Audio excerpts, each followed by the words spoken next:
Hi, I'm Denise Griffitts, and this is your partner in Success Radio. One of my favorite authors, Jonathan Fanning, returns to your partner in Success Radio to take us deeper into a topic we all claim to value, but we often avoid it when it matters the most, and that's creativity. And today's episode of your partner in Success Radio is brought to you by Money and the Prosperous Soul by Stephen K. De Silva. If you think your financial challenges are just about numbers, this book will make you think again. Stephen goes way beyond budgets and spreadsheets and looks at the deeper connection between your mindset, your beliefs, and your relationship with money.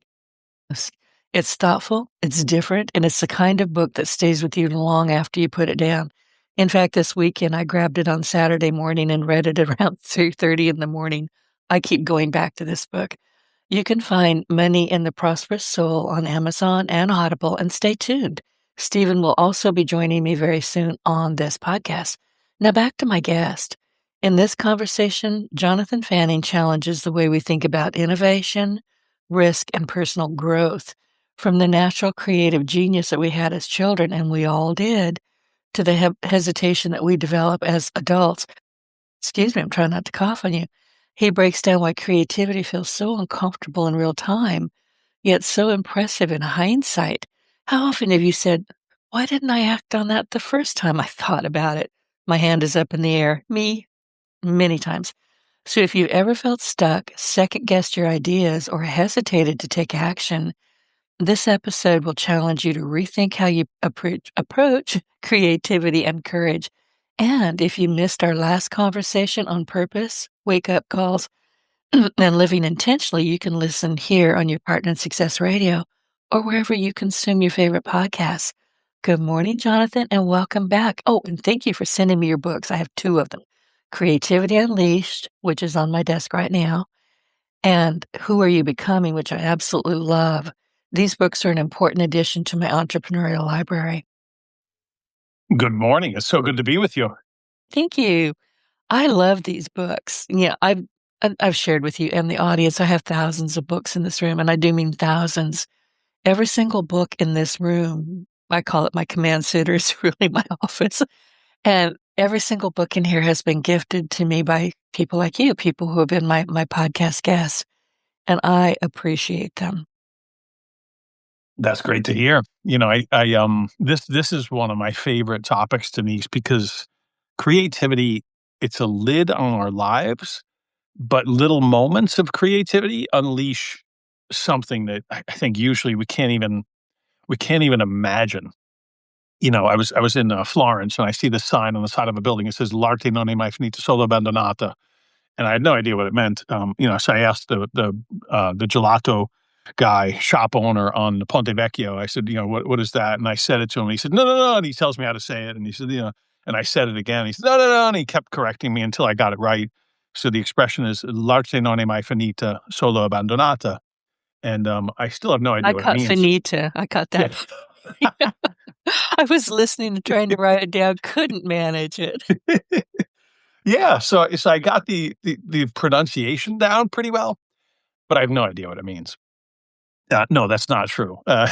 So it means art is never finished, only abandoned, and it's by Da Vinci, and it's really creativity is this thing that we love it in the rearview mirror. We love it after it has worked. Somebody comes to you, they're 18 or 19 years old, and they say, I'm not gonna do college. I'm just gonna start my own thing, or I'm gonna take a gap and I'm just gonna travel the world or whatever. And 9 out of 10 adults in their life will say, uh-oh, but if it works, right? We love creativity in the rearview mirror. We love saying, Steve Jobs, he took a couple classes in college and then he was like, this is not for me. And he went and started this business. Michael Dell and the list is crazy. Bill Gates, the list is incredibly long. And the number of people who said, I think I'm going to pause this and go do something else. And in the rear view mirror, we look at that and say, that's incredible. That's beautiful. We love it after it's worked. But this Da Vinci line, art is never finished, only abandoned, gets at this fear we have of creative moments, because at some point we have to abandon it to the world. We have to say, like, "This is what I did. This is what I'm doing." And some of the world comes and sees, and they don't always run towards us. And another way of looking at it, and I studied creativity for about 2 decades and tried to figure out what do the most innovative people have in common, if anything. And I studied it partly because it's a lid on our lives. It's a lid on our finances. It's a lid on the things we even consider trying to do. It's a lid on the way we parent. It's a lid on the way we travel or don't. It's a lid on relationships. It's a lid on lasting impact. It's a lid on how big we're willing to think. And as I was studying it, I came across things like this, and this gets at what we're going to dig into and what I wrote the book about. My wife takes me to this art gallery not too long ago, and it's an art gallery dedicated to an artist who was a starving artist. You probably have a lot of pictures of a starving artist, but this person was a starving artist to the extreme. Like he gave his life to art and never sold anything. Like no one had any interest in buying his art. I think in his entire lifetime he sold like one thing. And he would, and this is classic, I think, in the art world. He would send some of his pieces of art to family members and friends, and a lot of them would throw them away or give them Oh, away. no. And yeah, You don't yeah. do that with gifts. Imma tell y'all, you don't do that with gifts. Well, this artist. So I'm at 3 hours. I'm in this museum reading all about this artist, thinking like, wow, I can see why this didn't work out. I mean, his life was crazy. And when he died, his brother, his little brother, um, had crates full of this guy's art. The guy painted. He would finish a painting or a sketch like every day or two for 10 years. So thousands and thousands, every year, 2 or 300 paintings he would finish.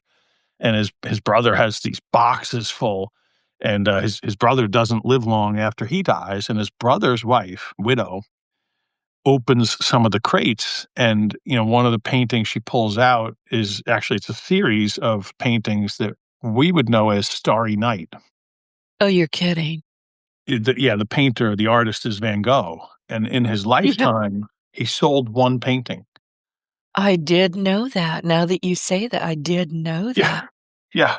And Oh it my wasn't year gosh. 1 or 2 or 3 or 4 or 5 or 6, it was year 10. It was essentially right before his death that he finally sold one painting. And his younger brother Theo, made a living selling art. And Vincent van Gogh would mail his stuff to his brother, and his brother couldn't sell it. And the question I have, and this is creativity, and this is there's a couple problems with this topic. All of us want more creativity, but predictable creativity, I think, in our lives. And we have to ask the question: Was Van Gogh successful in his lifetime? No, but he was also known as bat crap crazy. Yeah, yeah, yeah, yeah. And most of us, when we have some creative thoughts, we tell ourselves that's crazy. And as a We result, we do. we we I've don't done that even. to myself. Yeah, yeah, yeah. Yeah, and I bet everyone listening right now has had some ideas where you thought, "Oh, wouldn't it be amazing if," or "I always thought about doing," or "I'd love to invest in," or "Wow, if you could." We've had these thoughts. We have them pretty regularly. I mean, all of us have these little sparks of creative genius. But a lot of us, we don't need someone else to come along and say no, because we do it. We stop ourselves. And in this research into world-class innovators, I found a handful of things that they had in common. Not a lot. It's not a lot of things. Um, but one of them is that they tend to put it this way. I call it Einstein's hour, and I'll explain that in a couple seconds. But they ask more questions about more things from more angles and with more persistence. And if you step back for a second, you think we all ask some pretty decent questions now and then. But these world-class innovators, they don't stop. They get a question that's worth chasing, and then they don't let go of it. A good example is, Thomas Edison. He was having a conversation with Napoleon Hill. Maybe you know the name Napoleon Hill. He wrote the book A Think and bit. Grow Rich. Yeah. Yeah, you My do know the Wednesday I do very well. My mentor and my Wednesday podcast, guest, I'm sorry, co-host is Ben Gay III, who was the final mentee of Dr. Napoleon Hill. So when Ben and I are having conversations, I often hear them in Dr. Napoleon Hill's voice. So I'm Mhm. I'm being double mentored. So yes, I know Dr. Napoleon Hill. I love that. I love that. So Napoleon Hill is having this conversation with Edison, and he says, "Did it ever start frustrating you when people would ask you about how many experiments you were willing to do to try to get somewhere?" He said, for example, the light bulb, it's world famous scenario, infamous scenario. He tried at least 1,000 different things to get to that light bulb. And Edison, like, kind of curtly said, "No," he said, "every time I failed, I found one more way it wouldn't work. And I knew eventually I'd run out of those ways it wouldn't work." And then the second thing he said is, he said to Napoleon Hill, he said, "If I hadn't found a solution, I'd still be in the laboratory working on it instead of standing here talking with you." And I thought that's the epitome of the world-class innovator tends to say, "This is a question worth chasing, a problem worth solving, and I'm chasing it. I'm not gonna chase it for a second. I'm not gonna chase it for a minute or 2. I'm gonna chase it for a while." Let me give you an example in the very, very real world. When I started this research, probably it was 2 or 3 years into it, I started thinking, well, these people ask really good questions. They try to solve really amazing problems. And I started thinking, like, how do you take a month off every single year from work to just travel, to just live, to just enjoy life? And I asked the question, how do you do that? And then I worked on the question. I made the question a little bit better. I made the question into, how could I do that every single year? Take a month off. And then started thinking it'd be amazing to take a month off and travel around Europe every single year. And it doesn't have to be Europe, but that's the place I picked. And I didn't ask the question once, Denise. Like, I just almost obsessed around that question. How do I take a month off regularly to just really, like, so that I'm not at the end of my life thinking, wow, it'd be nice to be able to fit that in, you know? Like, instead of putting the bucket list at the end of life, let's put it early in life, and because of pursuing that question, I've spent a month in Italy, I think 3 times now, Poland a couple times, the British Isles a few times, Germany a few times, and Ireland, last summer, next summer, probably Germany. And it's this idea of they ask better questions about more things. They ask more questions about more things from more angles and with more persistence. And if people listening, guaranteed, a whole bunch of people, because I get to speak all over the world, and I'll tell some of these stories, explain some of these things, and people will look at me like, "Yeah, that wouldn't work in my world." And I challenge you to change the question a little bit. Just ask the question instead of, how can I take a few more really incredible 3-day weekends? See, most of us, we get a question, and then immediately we go to, like, we found that these world-class innovators, they asked these questions, they pursued these great questions. And then the second thing we found is that they actually expected there to be an answer. They had that Napoleon Hill, Thomas Edison conversation of, like, eventually I'd run out of ways it wouldn't work. They just had this, like, I'm going to get there. I'm going to find an answer that's amazing. And it's Van Gogh. It's Van Gogh saying, I'm going to figure out. He didn't paint one painting of sunflowers. When he died, there were dozens and dozens of paintings of sunflowers, and the first few weren't amazing. If you look at his art, the things he painted the first year, 2, 3 years, I don't think anyone would buy them if they didn't know they were Van Gogh today. But over time, he thought, "I'm gonna figure out." His Starry Night, he didn't paint one picture, one painting of Starry Night. He painted at least dozens, and some of them are lost to history, lost to time, because he gave them away, or some people threw them away, and some of them gave them away. You imagine being in the family where you find out, "Wow, one of my great-great-grandparents had a bunch of Van Goghs," and Yeah. Grandma, can I go into your attic right now? I need to go Right. now. So Exactly, exactly. Yep. So where does this concept apply in life? Like where do you apply creativity? And my challenge for all of us is to apply it more than you currently do. Period. Maybe you pick one little pocket. Maybe you pick yeah, I do a lot of work with companies and I love to say like let's find some questions that are really good for your company. And one of my favorites is how do we get the garden to weed itself? And what that gets at is, I don't know if you've ever hired someone and you realize it was the wrong person to hire. Almost all small business owners will tell me, "Oh, yeah. Yep. You know, and you know what? Sometimes you're the wrong person to hire. oh, yeah. Oh, absolutely. Ask me how I know. Okay, keep going. How do you know? How do you know? Honestly, because when I first started my company, I'm a web developer by trade. And, the podcast was just one of those happy accidents that I'm so blessed to have. But I, yeah, and we talked about this a bit in the green room, just a little bit, because for the longest kind of time, I didn't think I had any creativity at all. I'm a nerd. I'm a typical nerd. I have a computer science degree that nobody cares about. I'm an A type personality, and my attitude was in the very beginning, just do what you're told and nobody gets hurt. Yeah, that didn't work Mm, well. So I had mhm, to reassess how I was operating with my team before they quit, and I could tell they were going to quit. Nobody said a word, but I got a lot of malicious compliance, which, if you've ever tried to get somebody to do what you want them to do and they do, but the bare minimum, and they're mhm, not offering any insight or ideas or pushback, get mhm, out of your own way right now. Get out and apologize. mhm. Yeah, yeah. Yeah, and that's wow, what a journey. What a journey. Yeah. Yeah. I apologize big time. They're still with me, most of them. That's a long time ago. Yeah, good to hear. Yeah, and that's a piece of it is this whole, like, what are the no's? Because a lot of us, we don't come close to our creative potential partly because we just get into this, like, this pattern or process. One of the studies we looked at in this research, you will love this. Actually, almost everybody I talked about this loves it, and they actually really hate it almost at the same time, probably at the same time.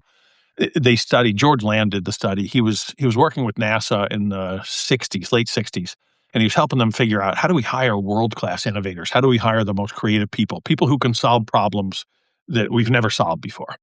And, he creates this little assessment process, and it worked really, really well. He took him a while, tweaked it, fine-tuned it. Eventually, interesting guy, George Land, he said, "Let me figure out who the most creative people on the planet are."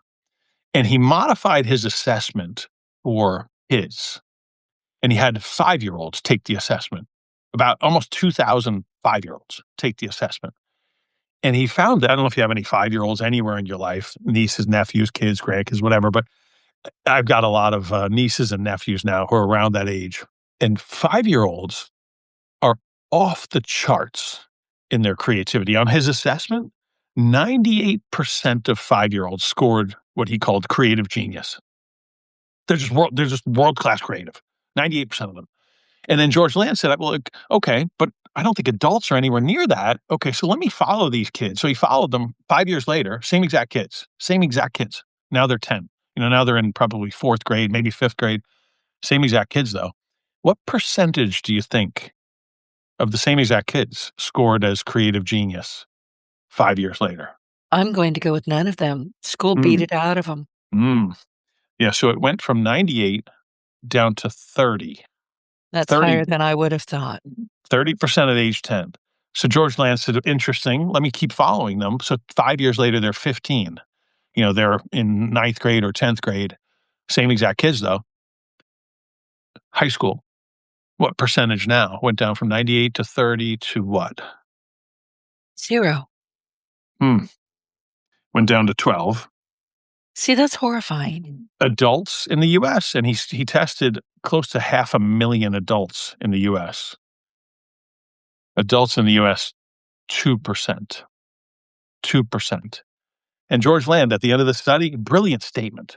I love brilliant statements. I love when you take all this stuff and you turn it into one sentence. He said, "The one thing we've learned from the study is that non creative behavior is learned." That's it. I mean, you put kids in a class, and they've got Mhm, one teacher. They're all supposed to learn at the same rate, the same stuff. What do you mhm. think it's gonna do? It's gonna cripple them. Yeah, yeah, yeah. Yeah, or you put kids, um, in a room with a cardboard box, 5-year-olds in a room with a cardboard box, and they will figure out some incredible things to do with that cardboard box. 'Cause at age 5, the box can be anything, you know? Right. But somehow, some way, somewhere along the way, they learned that, "No, it's just a cardboard box, so get busy doing something else." So as a result of that study, you start asking the question, like, "What are we doing to kids?" And then it's not fun, Denise, but if you do it, you say, What am I? What am I doing to the young people in my life?" And not only young people, but if someone gets around you, spends time with you, let's say they work on one project with you, or you plan a family event and they're involved, do you help them step closer to their creative potential or not? Or do you And it just take over and don't help them at all? Yeah, exactly, right. If Which, somebody by the spends way, is Mm, an easy thing for me to do. I have to be very careful to mhm. not just say, "I'll fix it for you." Yeah, yeah, yeah, yeah, and it's a tough one. It's a tough one. We're all born creative genius. We're all born creative genius. Adobe did a study of adults in the US, and they found that 1 out of 4 adults in the US think they're at their creative potential. And I kind of built on that study, and I found that we interviewed a lot of world-class innovators. None of them thought that they were at their creative potential. So I would say probably none of us are at our probably none of us are even close to it. In pockets we are, but then in other pockets we're not. I'll give you a really, really easy example. There's something, some cause you would like to support. All of us have a cause we'd like to support, right? I was speaking in Philadelphia not long ago talking about this, and I'm signing books at the end. And I did a keynote for a conference, opening keynote, and this woman comes up to me and she says, "Jonathan, I loved your talk." She said, "I think I do a lot of those things pretty well, but it was really, really, I loved it. Got me thinking still. There's some things I could stretch." But she says, I want your take. Like, where should I apply what you talked about?" And I said, I don't know. Who are you? Tell me about you." And she tells me she owns a business. And I said, "What are some things you're really excited about, really passionate about, either in your business or out of your business?" And she tells me 2 things, one thing in her business, and then one cause that she's involved in outside of her business. And I said, "Okay." I said, "Well, we could take this either direction, but let's just take it to the cause direction for a second. What do you put into that cause? What do you give to that cause? Like, I mean, you give time, you give energy, focus, probably money." She said, "Oh, okay, it's something like this much time." I said, what if you just chase one question? How can I 10x the impact I have on that cause this year?" And she just stares at me like, "Yeah." And she had this, like, she started to slowly get this smile, and her whole body shifted to, like, to this energy, to this fire, to this, like, "Yeah." She said, "Yeah." She said, That would not be easy." And she said, "As soon as you said that, my brain went in 2 completely opposite directions." One direction was, "Can't do that right now, wouldn't fit." And the other direction was, "But what if you did it? What if you did it?" See, the world-class innovators we study, they tend to pursue better questions.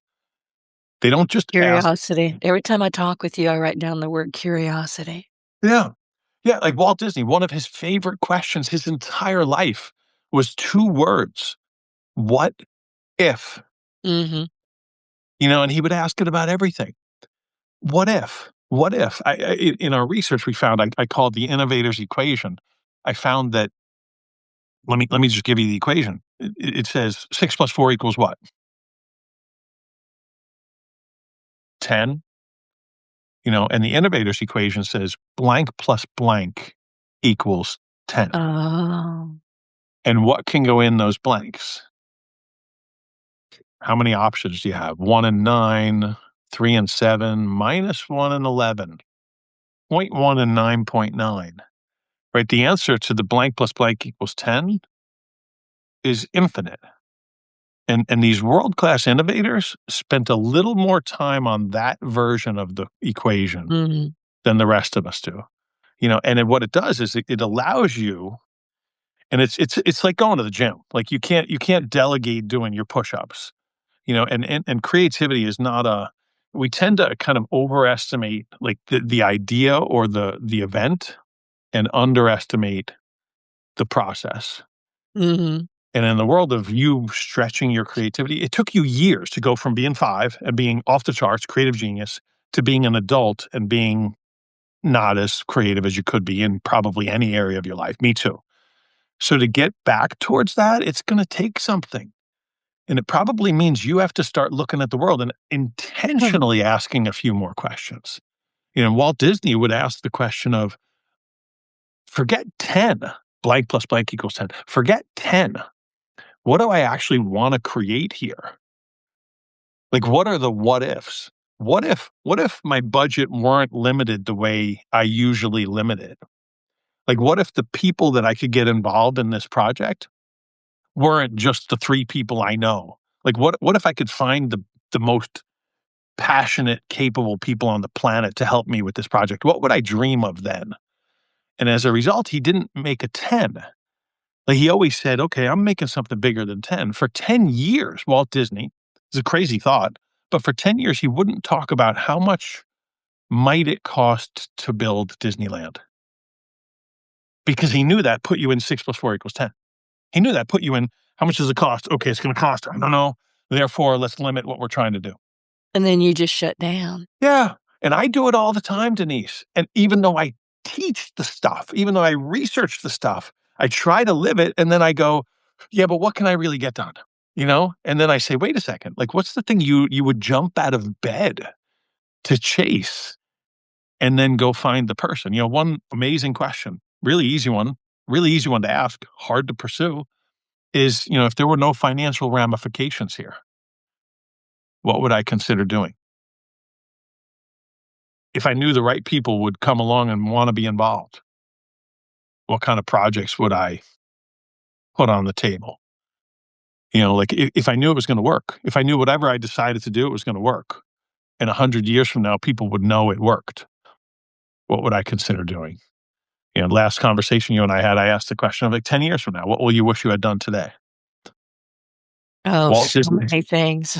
Yeah. So many things. Mhm. Mhm. Yeah, yeah, what's one thing that just you go, "That'd be so worth it. That'd be so worth it." There's a question I ask, pretty regularly, my wife and I actually ask pretty regularly, and it's what are some simple things we could weave into the calendar that have the potential to change the way our kids see the world and their role in it? In the calendar? Yeah, that we could weave into our schedule, weave into our year, weave into our summer, weave into our, Right. and you can change the question. And this is where creativity is like a muscle, practicing it, practice playing with the questions you ask. Make them bigger, smaller. Sometimes making them smaller is the best way to go. Sometimes making them super small, like, what are simple things we could do this weekend that we'd probably never forget? Or Uh-huh. I just had this family event on the weekend, and go into an event like that with a question worth chasing, a question like, well, what's a conversation I'd love to have with this person, that'll be there? Because so often we go into things with no question. My grandfather passed away not quite 2 decades ago, and the last time I saw him, he was in the VA hospital in New York City, down on 23rd Street. He was in World War II. He fought in the Philippines, and I asked him. He's on his deathbed. 2 days later he passed away. And I asked him, I said, he was German, but he fought on the US side. He came to the US in 1938. Talk about a life. I Talk about bet. Yeah, talk about a life. I mean, yeah. His father did not like what was going on in Germany and said, "Get out." And he starts sending his kids out. My grandfather was 16 when he gets on a boat and comes to the US not speaking English. But anyway, I mean, I went to visit him. That's one thing. But the other thing, I like to ask the question of, how can I make this more meaningful and more memorable? And when you chase a question like that, simple as it sounds, your brain, it unlocks some of the creative side of your brain. And my brain started thinking, like, you know what? ask him a question that he'll really enjoy talking about, and you, for the rest of your life, will be glad you asked it. And record it. There's Yeah. so many conversations with my grandmother, Oh. and she got to the point in life and she drove my mother crazy. She was not patient with her own mother, Mhm. but she would repeat herself a lot.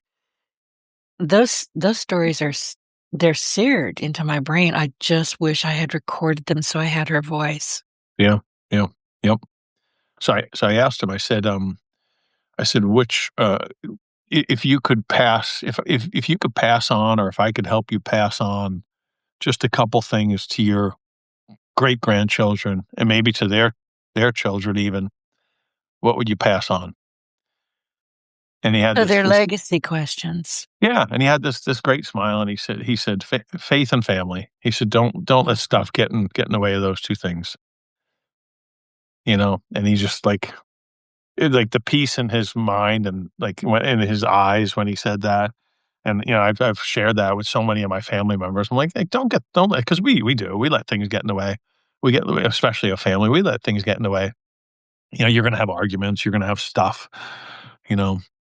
So in this research, we found that the world-class innovators, they ask great questions, they pursue great questions, and quite often I call it Einstein's hour because Einstein was asked this simple question. He was asked, "If you had an hour to solve a complicated problem, what do you do with the hour?" And he said, "I would think about the problem and essentially formulate the questions for 55 minutes, and then in the last 5 minutes, I would solve the actual problem. I would answer the real questions." And I remember reading that and thinking, I do the exact opposite most of the time.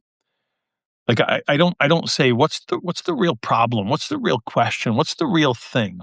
And I'll give you some very real examples of that. Sal Khan in the world of education, he's educating tens and tens of millions of kids today around the world. And Khan Academy, you probably know of it.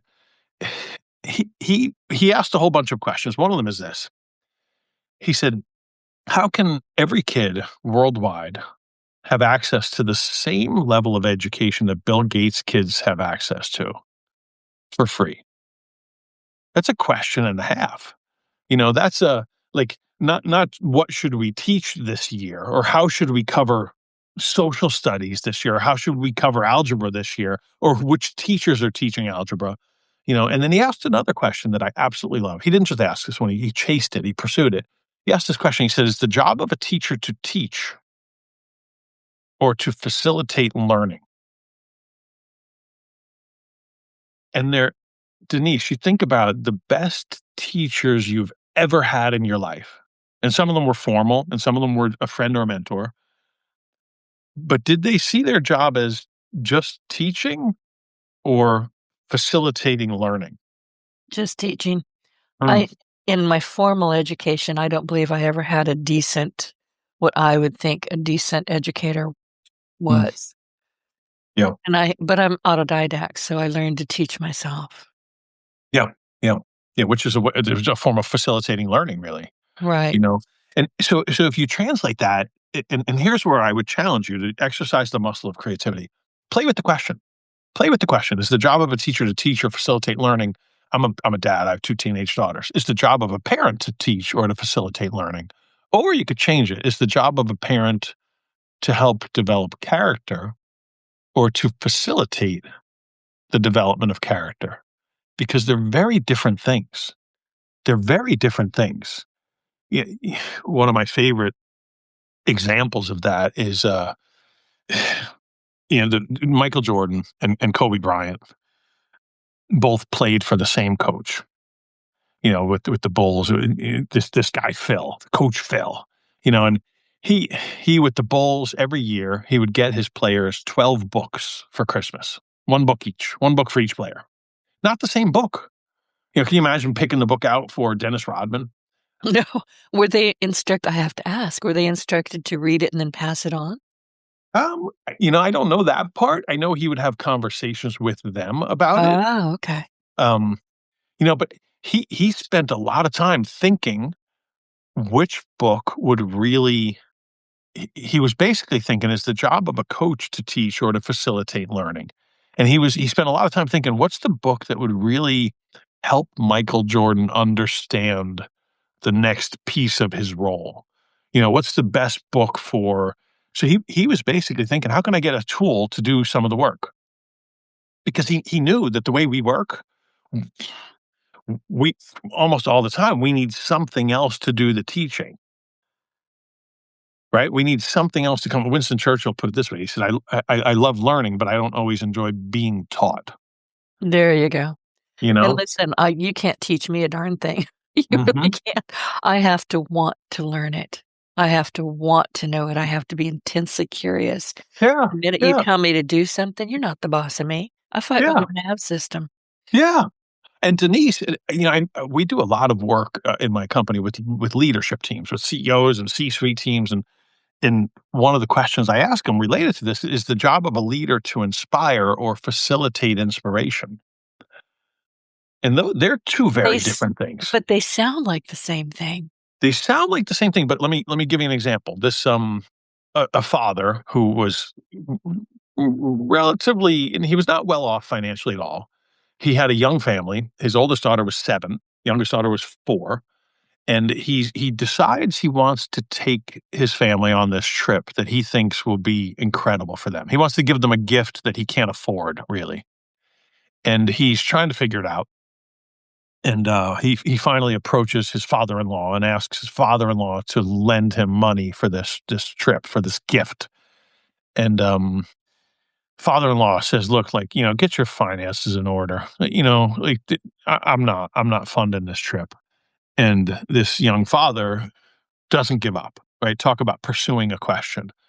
And he finally convinces his father-in-law, which I can't imagine that being a fun conversation. I'm sure most No. people listening can imagine that. That's Or all 80 of those conversations from the sounds of it. right, right. Not just the 80, but the after questions. The questions, Right. years later. I can't believe you it was so, and knowing that, the in-laws are probably discussing you at times. But he finally convinces his father-in-law to lend him the money, and it's a pretty expensive gift. It's in the early 1900s, and he wants to take his family to see the World's Fair in St. Louis, Oh, oh. and, his I know where father-in-law you're going thinks with this. yeah, his father-in-law thinks it's this fickle, like, you're gonna go on this, like, you're going on this, adventure, this, like, frivolous. Well, it's by train, it's a couple 100 miles, so it's not one train, it's several trains, it's several days overnight. It's not cheap. And, he's a Or young easy. yeah, or easy, and he's a young dad, and, while they're there, his oldest daughter is looking at this one ride. It's a roller coaster, but she's not tall enough to go on it, and, but she's captivated. His two daughters are captivated by this experience. They see stuff that they'll never forget. You've heard the expression, like, "A mind once expanded by a new idea can never return to its original dimension." Exactly. And, they get home, and the oldest daughter at 7, she convinces her one of her uncles and her dad to help build a little wooden roller coaster, a small version from the roof of their house to the yard, and I just clutched my stomach. It's oh, like, yeah. "Oh, okay, Oh, you're yeah. gonna have a kid with a broken neck in Yeah. 3, 2, Yeah, 1." yeah, yeah, well, run number 1, she crashes, Yeah. but she says about it years later, she said, "It felt like I was flying." She said, "It was the Uh, closest I ever got in my life to flying at age 7." And years later, this young girl never forgot that experience, and, her name was Amelia, Amelia Earhart. and yeah, and I it know be this story while you were talking, it's like, I know this story. yeah, yeah, and so, Denise, it begs this question, what's the ROI of inspiration? And I think it's incalculable. You it you is, you yeah. cannot even begin to dissect it or put a number on it. No, and this father, Amelia's father, he didn't personally do the inspiring, he facilitated like, he brought her close enough like bringing you close enough to a bonfire where you go like, "Wow, that's warm," or like bringing your kid outside to look at the stars or a shooting star or something or a comet or, to look in the telescope or watch a landing or a rocket launch for the first time and go like, You can't unsee it. And it's amazing. Somebody listening to this will do something with this idea, and their life will never be the same. And probably the lives of some people around them will never be the same. Because they'll touch something and go, that really got me. That really blew my mind. That really, like, I can't believe they did that. And it's really a simple question. How can I facilitate inspiration? And could you facilitate inspiration this weekend? Or with a little 20-minute thing today? Could you facilitate inspiration? It doesn't have to be a big trip like that. Sometimes, yeah, but sometimes no. Sometimes it's a tiny thing. I had to go to Williamsburg for work. I do a lot of speaking all over the world, and I'm looking at the trip and I'm going, okay, I have a little bit of time around it. So I took the whole family and we went to Jamestown, which is one of the oldest settlements in North America. And Isn't that the one that disappeared? Or I'm thinking of something else. Roanoke. It was, Roanoke, but okay. around the same time. It was slightly before that. Yeah, Right, okay. yeah, yeah, yeah. Jamestown is the first one that they think they actually that survived. That the people survived. But we get to Jamestown, and they have 3 boats that are replicas of the original boats that came to Jamestown in the early 1600s. And I think it was 1604, if I remember right. And my daughters go on the smallest of the 3 boats, and it's maybe, I think if I remember, it's like 40 something feet long, little wooden sailboat, like picture old sailing vessel, but only 40 feet long. And they're on this and they're going like, they went on the ocean on this? Yeah. Like, they, It's not you know, good. you know, You're like, "It's not big enough." This I've got yeah, you right. see, what do you call those RVs on the road that are way Yeah. bigger than that. Oh yeah. Yeah. Yeah. And you can't unsee that, and years later they'll never forget that. So it's one of those questions of how can I facilitate inspiration? Not just for your kids, but for your team, for your coworkers, for your friends, for you. And most of us, like I said, we chase really good questions once in a while, but pursue them a little more. Pursue them a little more. Because if the only thing you get out of this whole podcast conversation is, wow, I'm gonna do a better job of facilitating inspiration, your life's never the same. Because You need to start with yourself, don't you, Jonathan? I yeah, that's a hard question. I think maybe, but sometimes in trying to do it for someone else, it cures you. Oh, okay. I think if I remember right, I think it was Carl Jung who said that most of his patients, the number one thing they needed was to walk out of their house, close the door, and walk across the street and go help someone else. Mhm. And as soon as we do that, like, it puts things in perspective. You know, It really does, and listen, I'm a highly committed introvert, but I still do need to be around people every once in a while, and I yeah, find that just going to the grocery store of all the things, because I have my groceries delivered every Saturday. I don't hmm have to go anywhere, but every once in a while, I do feel a need to get out and about, yeah, and yeah, I come back a little bit drained, but mostly energized. I don't yeah. do it often because it does drain me. But when I do, I'm like, "Oh," I'll grab somebody's buggy and take it away and put it away for them, or just something simple. Just Oh and then, yeah, oh yeah. "Hey, thank you." Open the door for somebody. hmm I had a wonderful conversation with an elderly lady in a grocery store for about an hour. It was amazing. It was years ago. I haven't forgotten it yet, and sometimes you just have to get out of your own comfort zone and go help somebody or just say, "Hey, how are you doing?" We do that in the hmm South. "Hey, how are you?" hmm Yeah, no, absolutely. Yeah, yeah. I do some leadership work with teens, which I absolutely love. I started an entrepreneur camp. Oh boy, 16 years ago now. We've had probably over 1,000 kids go through versions of it. And when I first started doing it, I really started with this crazy idea of how do you help kids experience what it's like to start a business? And not in a classroom, because part of it was I started asking myself the question of how do we really learn best? And the answer is not By not the doing. Yeah, almost always it's like, Yeah, "Dump me in there." yeah. Let me break it, I'll put it back together or not. Exactly, We'll exactly. figure it out. Yep, yep, yep. So then you reverse engineer that and you say, "Well, wait a second, so then we shouldn't have them sit in a classroom every day, all day." So then what do you do? What do you do? And, one of those programs one time, um, we had this group of kids, and I started asking, and this is one of the other things we discovered in this research, is that world-class innovators, they tend to find options. They tend to look for options. You could say they're like idea sponges. That's a phrase people would use about Walt Disney all the time. He was an idea sponge. But if you ask people that know Richard Branson well, they say the same thing about him. Like, all world-class innovators tend to collect ideas. They tend to notice things and file them away as, "That's interesting." They collect ideas, perspectives, experiences, they collect options. And I'm starting to build this entrepreneur camp. And I started asking everybody I knew, every person, like I fly a lot for work, I speak all over the world. I would ask people, if you were trying to teach kids what it's like to start a business, to own a business, and I changed the question over time. I finally made the question. I said, each little thing they do, I want it to have the potential to have more impact on their lives than a year of school does.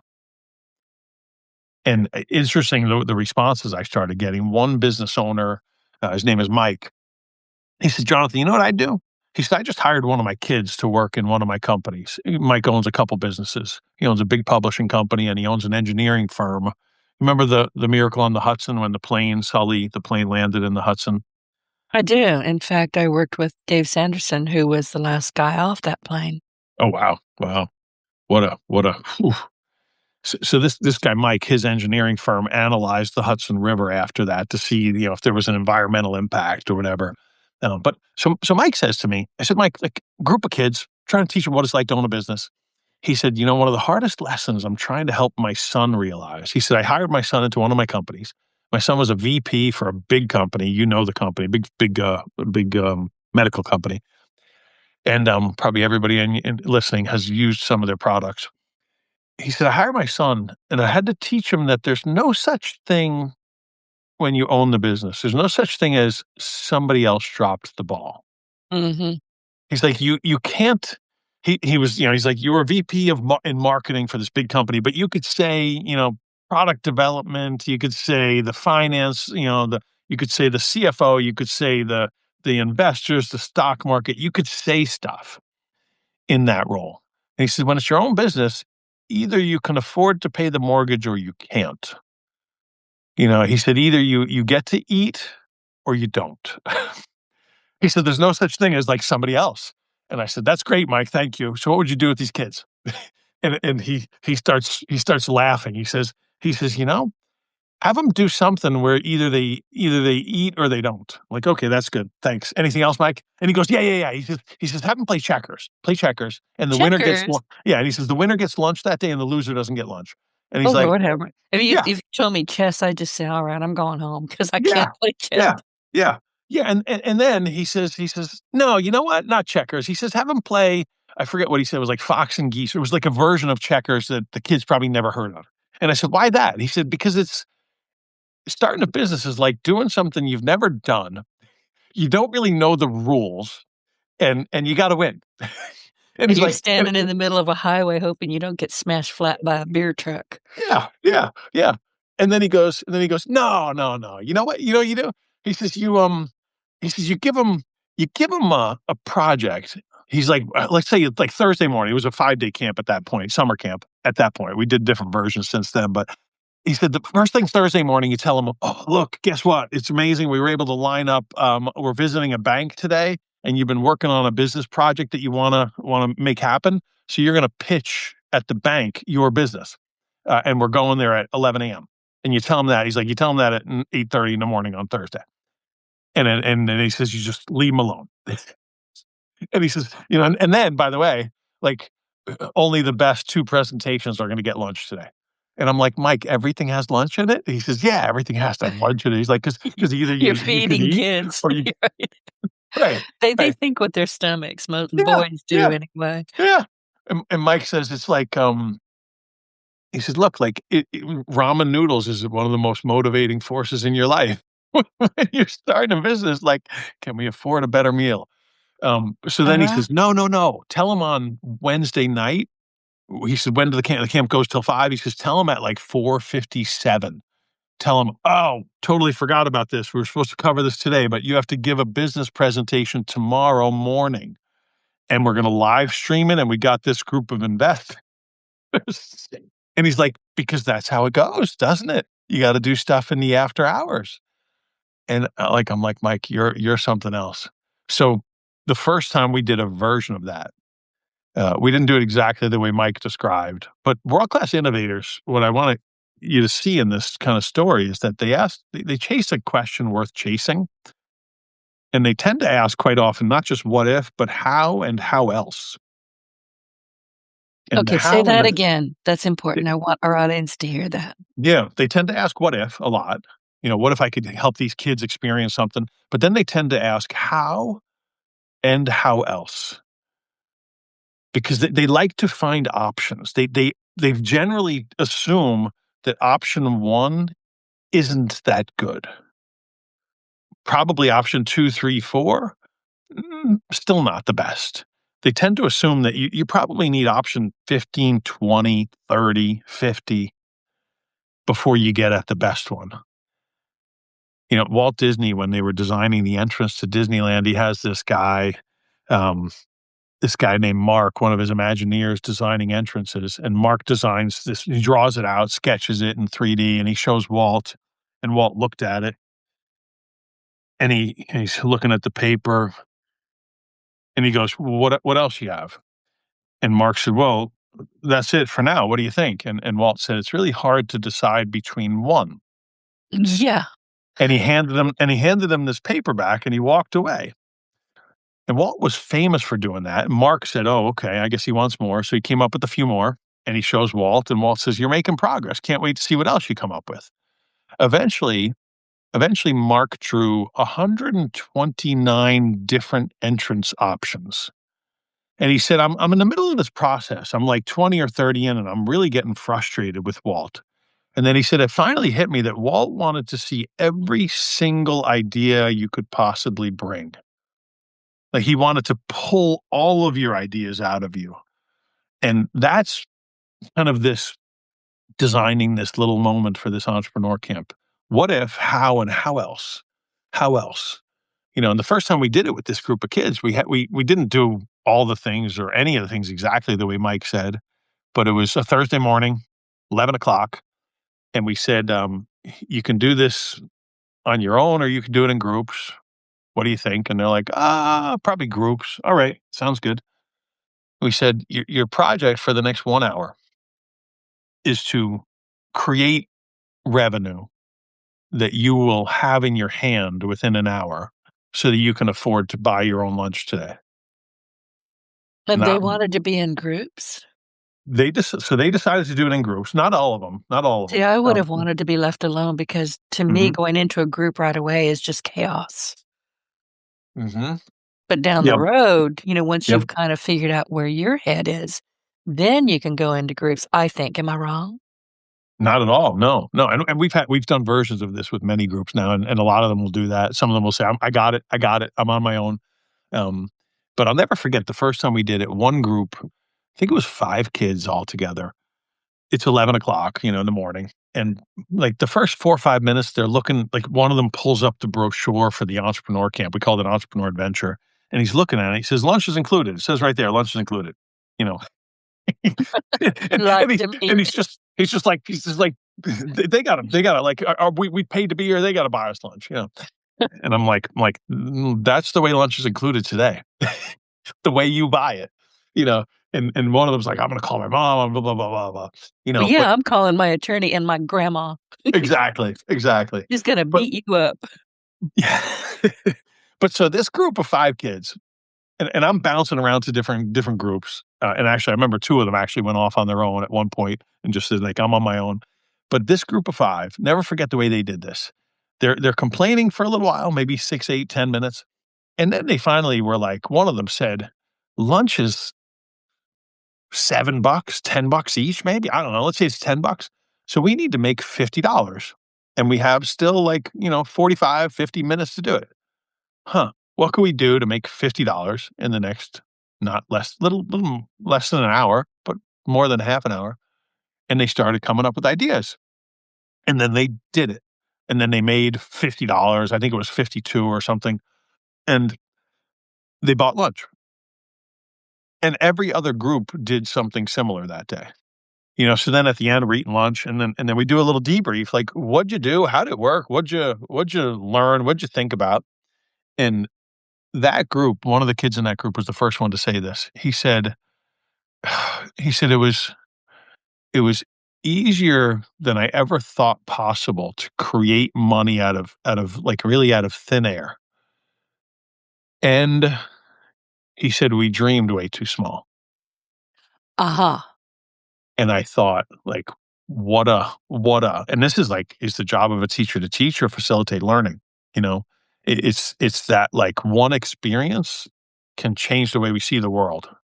That kid, went on to go to grad school, Columbia University, um, and get it all paid for, all of his school paid for because he basically he told me one day, he messaged me, he said, Miss Fanning, like, that pay for your own lunch in an hour," he said, "I think about the lessons of that all the time," and he said, "I decided I was gonna have somebody else pay for all of my schooling. I was gonna have no loans at the end and have somebody else pay for it."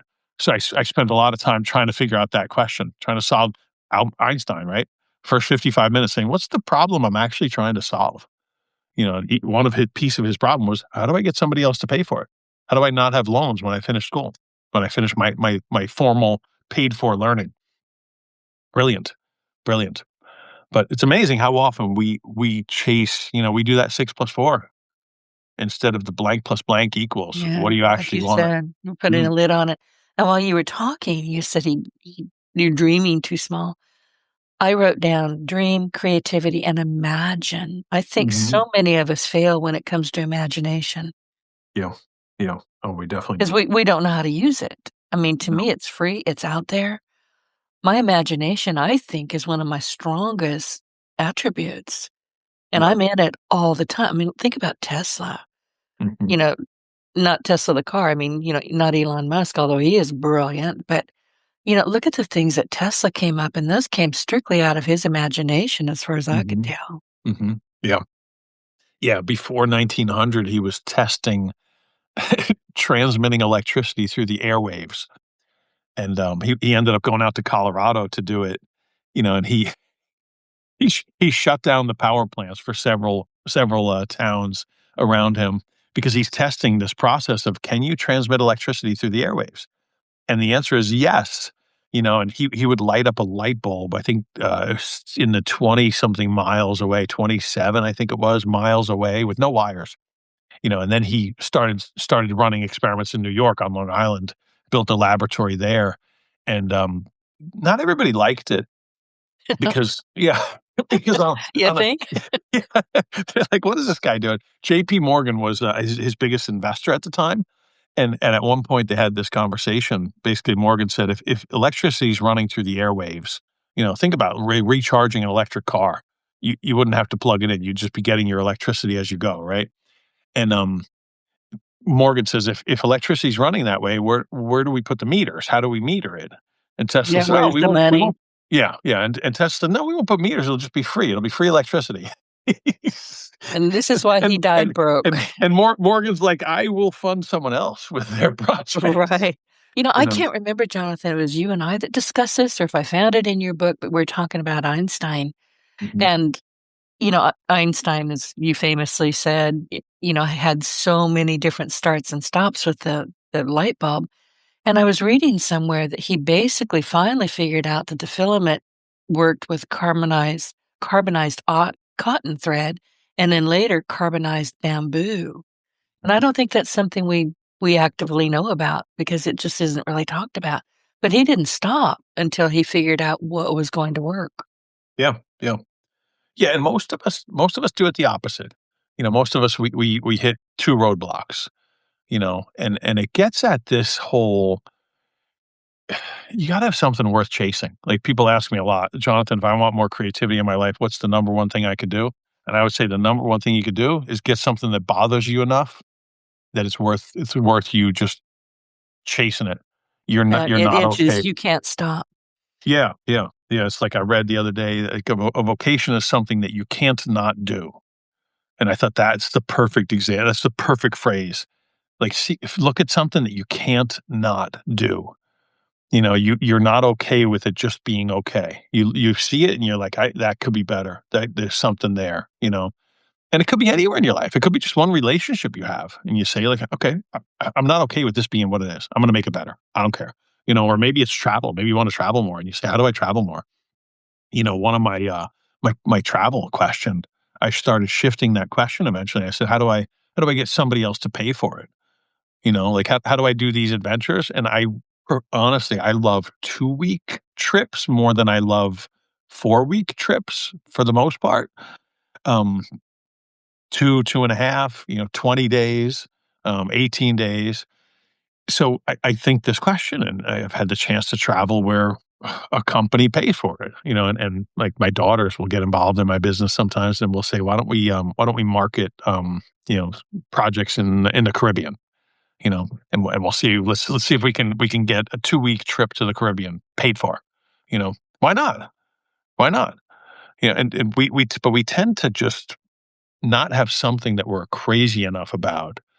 The Tim Grover, who was a fitness coach for Michael Jordan and Kobe Bryant both, he said something beautiful. He said Kobe Bryant was not interested in winning championships. He said almost every player in the NBA is interested in winning championships. He said actually almost every person who plays basketball at all is interested in winning championships. Lots of college players are interested in playing in the NBA and winning a championship. He said lots of players who play in high school and never make it to college, they're interested in playing in college, playing in the NBA, winning a championship. He said Kobe wasn't interested in winning championships.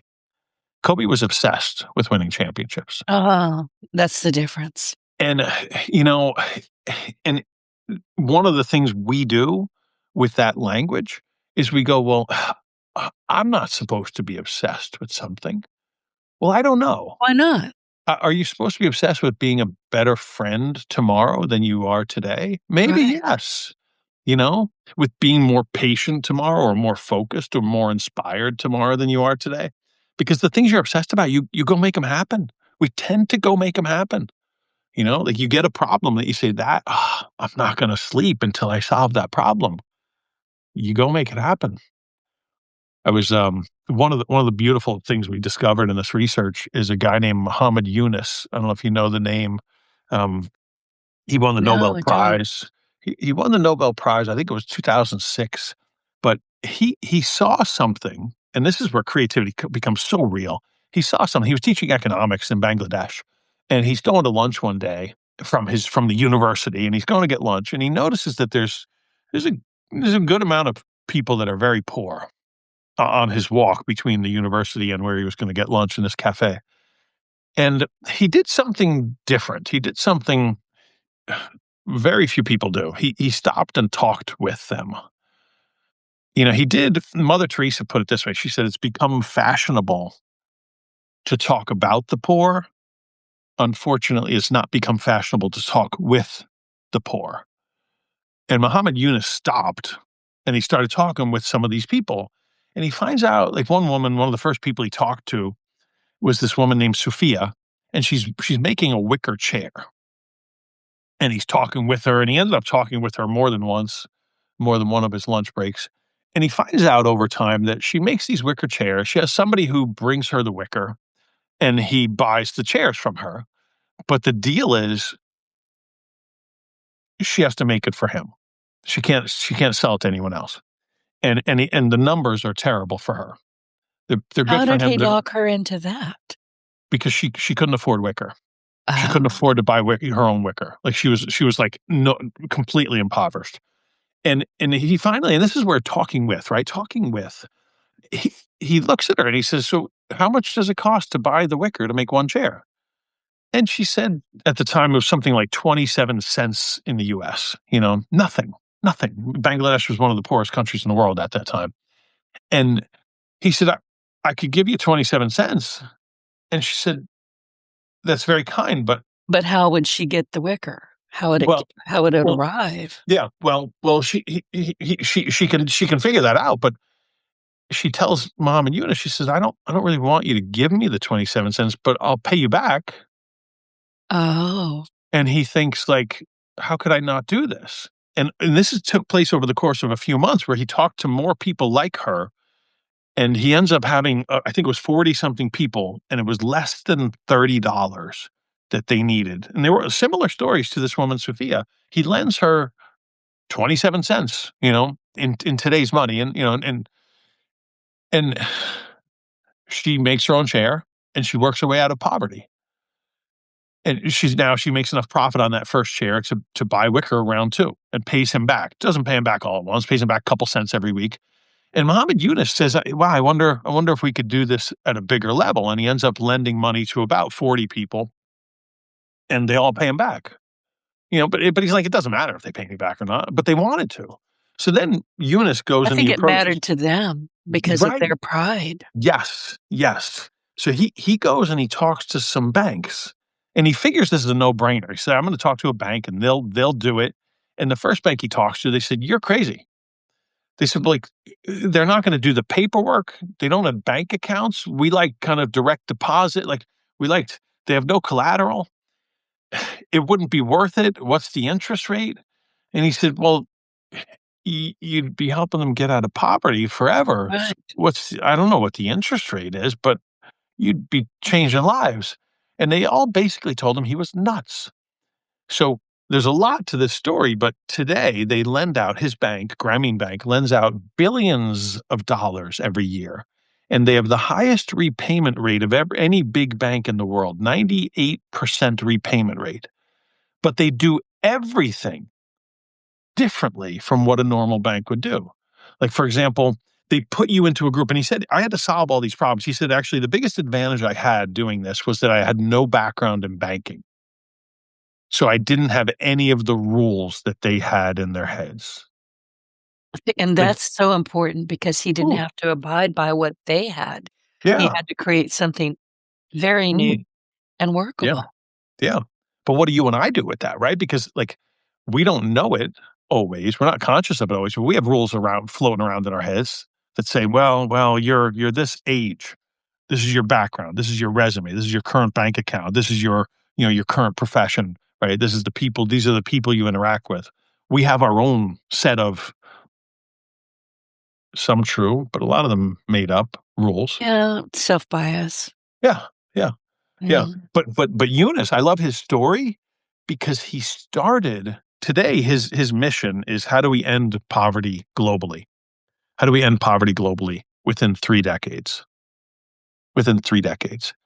And you say that to almost anybody on the planet, and they say, "That sounds great," and they don't think it's possible. And And that's in how the often? book. I mean, I have Yeah, a sticky note on that part. yeah, yeah. But Denise, how often do we go solve a problem we've decided can't be solved? Good question. We don't put any energy into problems that we've decided can't be solved.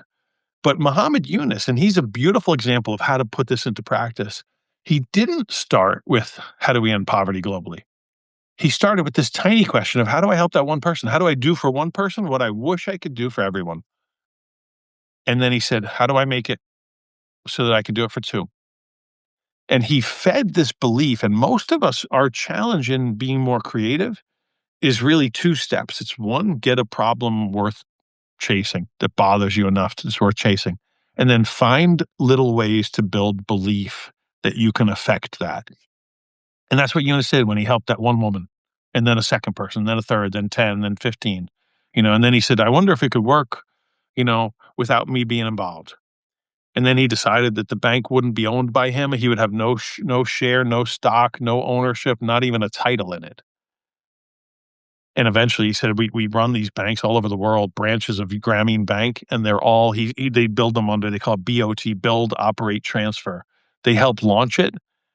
Then they help find people that can operate it locally. And then they transfer 100% of the ownership and operation to people locally.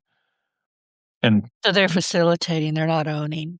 yeah, yeah. And he says, like, we see the world through what he calls poverty ending lenses instead of profit maximizing lenses. Mhm.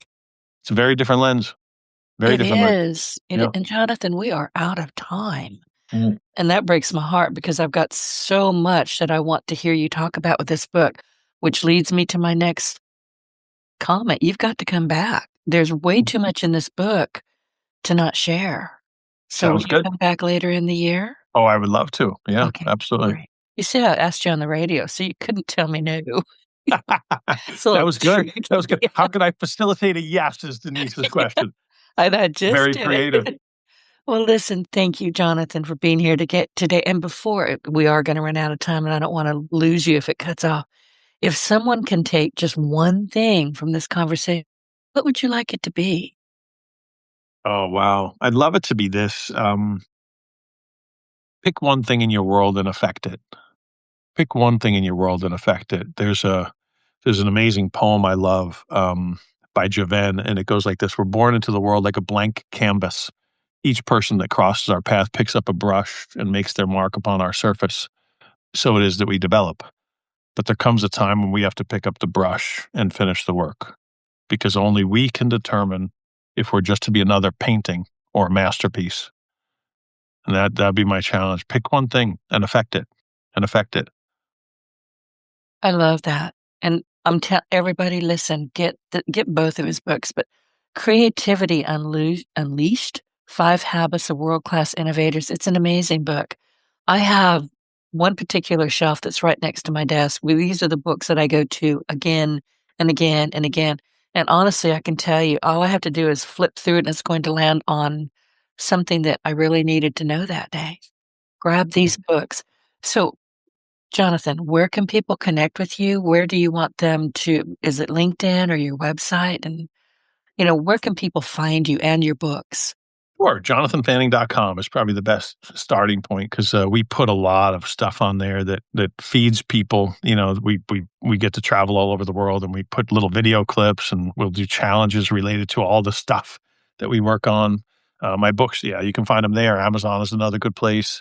LinkedIn, if you want to talk to me, that's probably the best place to talk to me. But through the website, you can find me as well. So yeah, Perfect. keep in touch. Join one of our Who Are You Becoming challenges, because we will feed your thought process a lot and challenge and inspire you to make tomorrow better than today. Absolutely. Well, listen, everybody, today's conversation with Jonathan Fanning is a great reminder that creativity isn't something that you lose. It's something that you stop trusting or didn't pay much attention to after you got to be about 5, 6, 7 years old. Jonathan is the founder of Who Are You Becoming Institute. He's an author, an entrepreneur, and speaker who has spent more than 20 years helping leaders find and implement game changers. And as he shared, kids don't usually question whether they're creative, they just are.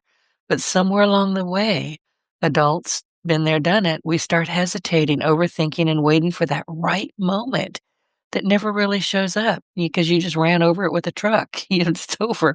So the big takeaway is simple. Creativity looks polished in hindsight, but in real time, it feels messy, uncertain, and risky. And his message is that you don't need perfect conditions to start. You need a willingness to act, learn, and keep moving.